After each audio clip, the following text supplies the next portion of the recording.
was wondering what to talk about in this video. I did not really have, something on my mind. I did have a book review ready and I was just about to start editing when I got a call from my sister and she asked, what's the plan for Sunday? And I was like, what's on Sunday?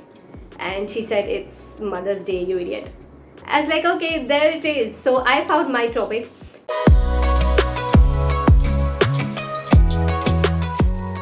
So guys, first of all, wishing you a very happy Mother's Day. And in today's video, I bring to you some of, the best recommendations when it comes to, motherly characters in the literary worlds. These are some literary mums that I have come to love, over the years. And I'm sharing all of these with you today. Maybe, just maybe, hoping that, you love one of these titles and you want to pick it up and on the occasion today you actually go sit with your mom, read this book and enjoy it together. About these books though, I do not have the physical copies for most of them because I read them like a long time back and most of them I've like kind of already given them away. And some of these books I read on the phone or like a reading app and stuff like that. So these are ebooks. So I am still going to share the links for all of them in the description box below should you want to pick them up and read them. For all of those guys who are new, I talk about books on this channel, so please subscribe to my channel so that you do not miss out on any of the videos. You also hit on the bell icon so that every time a video goes live on my channel you get a cute little notification that says, hey, there's another video from Asha, and you come running right back. It gives me great pleasure to introduce you to the first book, and that is Harry Potter. That's right guys, I cannot talk about Harry Potter books enough when I'm talking about motherly love. There are a lot of characters in this book, whether that's Molly Arthur, whether that's Narcissa Malfoy, and all of these characters are damn brilliant in their motherly roles. So although I am pointing out just one book right now, but it's about the whole of the series, the way these motherly characters grow and the way their motherly instincts and their motherly love and all of that is depicted and portrayed. Oh my god, that makes you feel so warm inside. People keep asking me, why do I recommend Harry Potter books so much? Well, you will be surprised to know how many people have not read Harry Potter books yet. And honestly, that's one series that I feel is totally worth the hype because there's so much to learn from these books. It's about love, it's about friendship, courage, bravery, it's about honesty, integrity, it's about doing the right thing. There's just so much to learn from Harry Potter, and that's the reason Harry Potter always kind of finds a place in all of my book recommendations one way or the other. If you've read Harry Potter, you'll know what I'm talking about. The next, which is again from the fantasy genre, and that is Game of Thrones. Game of Thrones again is a very heavy series to read. It needs a certain amount of passion, it needs a certain amount of dedication and determination, commitment to go through the whole of the series. But once you've read it, it's a totally unbelievably incredible world that you get exposed to. Now again, why I talk about Game of Thrones is because there are so many motherly characters in this whole series. Whether that's Cat, whether that's Cersei, a lot of these characters, and there's a lot to learn from their figures. So that's the reason Game of Thrones has kind of come to be one of my favorite series when it comes to strong, able, and memorable mother characters. The next book on the list is The Handmaid's Tale by Margaret Atwood, the critically acclaimed novel that has shook the world, I guess. All of us have either read it, heard about it, or watched the series already, and you would agree with me when I say that June Osborne is one unbelievably strong, formidable character. There's a lot to learn from June. To some extent, even Serena Joy is kind of a character who's portrayed as a mother, and her character as a mother who pines for a child is something that many people will relate with. But for me, the character that stayed with me is June Osborne. I understand that this book is not everybody's cup of tea. It is quite dark, I'd be honest with you, but if you have it in you, please go and read this book. The next book that I want to talk about is The Snow Child. And this book is really special because I still remember the way it made me feel. I read it the first time, which was many years ago, and I knew then that I'm going to read it sometime again in the future. And now I'm wondering why I didn't get around reading it.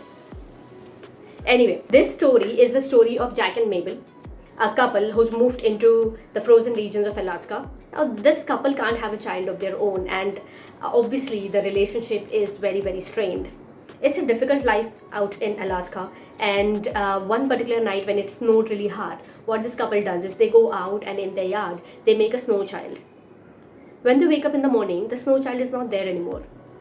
Who they, however, meet is this pretty little girl who's got a red scarf around the neck, and she's got a fox for a companion, and she's just merry and loitering about in the forest. Mabel is totally enchanted by her. She takes her in and she treats her as her own daughter. As the story progresses, you see how much Mabel is overcome with motherly love and motherly instincts for this snow child. But will all this love be able to keep the snow child safe? Will she be able to protect herself and her husband? I'm not going to give out everything because I want you to go and read this book, and you can come and thank me later. The second last book on the list, guys, is The Loving Spirit by Daphne du Maurier. Now, Daphne du Maurier is my hero. Like, hands down, she's my literary hero. I have read all of her books, and The Loving Spirit is her first novel. This book follows the story of Janet Combe, who is a woman from the 20th century, and she lives in Cornwall. She loves freedom, she loves adventure, she loves to travel. She is basically like one of the typical female characters from all of Maurier's novels. She marries her cousin and she decides to settle down for a very conventional life, having kids, raising them.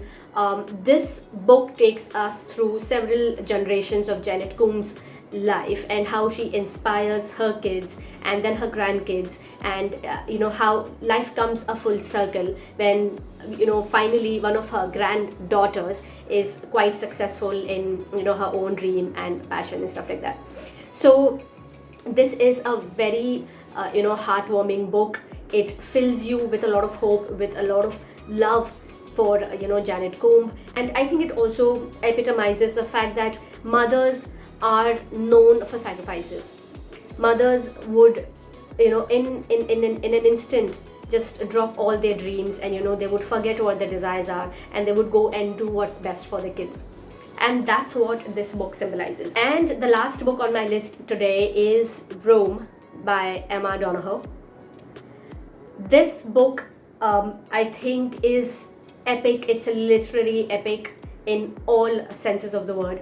And I say that because I don't think there has been ever a novel that parallels, that even gets closer to what this book does to you and how this book leaves you feeling. This is the story of a woman and her 5-year-old son. It's narrated from the 5-year-old son's perspective. This woman and the son, they are both kept as captives in a room, and the kidnapper has kept them like that, confined in a room for 7 years now. And it's the mother's constant struggle and her constant challenge to make this place as livable and as happy as possible for the son, who doesn't know that this is a cage for them actually. It's cute the way it's written, it's beautiful, it's heart-tugging, it breaks your heart at times at the same time, because who would want to see a mother struggling for freedom of her little son? She doesn't care what's her fate, but she wants to see her son out of that prison. I would want everybody to read this book, because I feel you're going to miss something if you do not read this book in this lifetime. That's all my favorite books with some of the best literary moms. I hope you pick up at least one of those books, and if you want to pick up one of those books, you can click on the purchase links in the description box below and go and get your copy. Better yet, if you like any that you feel is a good gift for your mom on Mother's Day, please don't hesitate, buy the book and surprise your mom. As for me, I think I'm just glad that you've stayed with me right till the end, and if you did stay with me right till the end of the video, please hit on that like button. I'll see you soon again in my next video. Until then, be reading, be inspiring. Goodbye.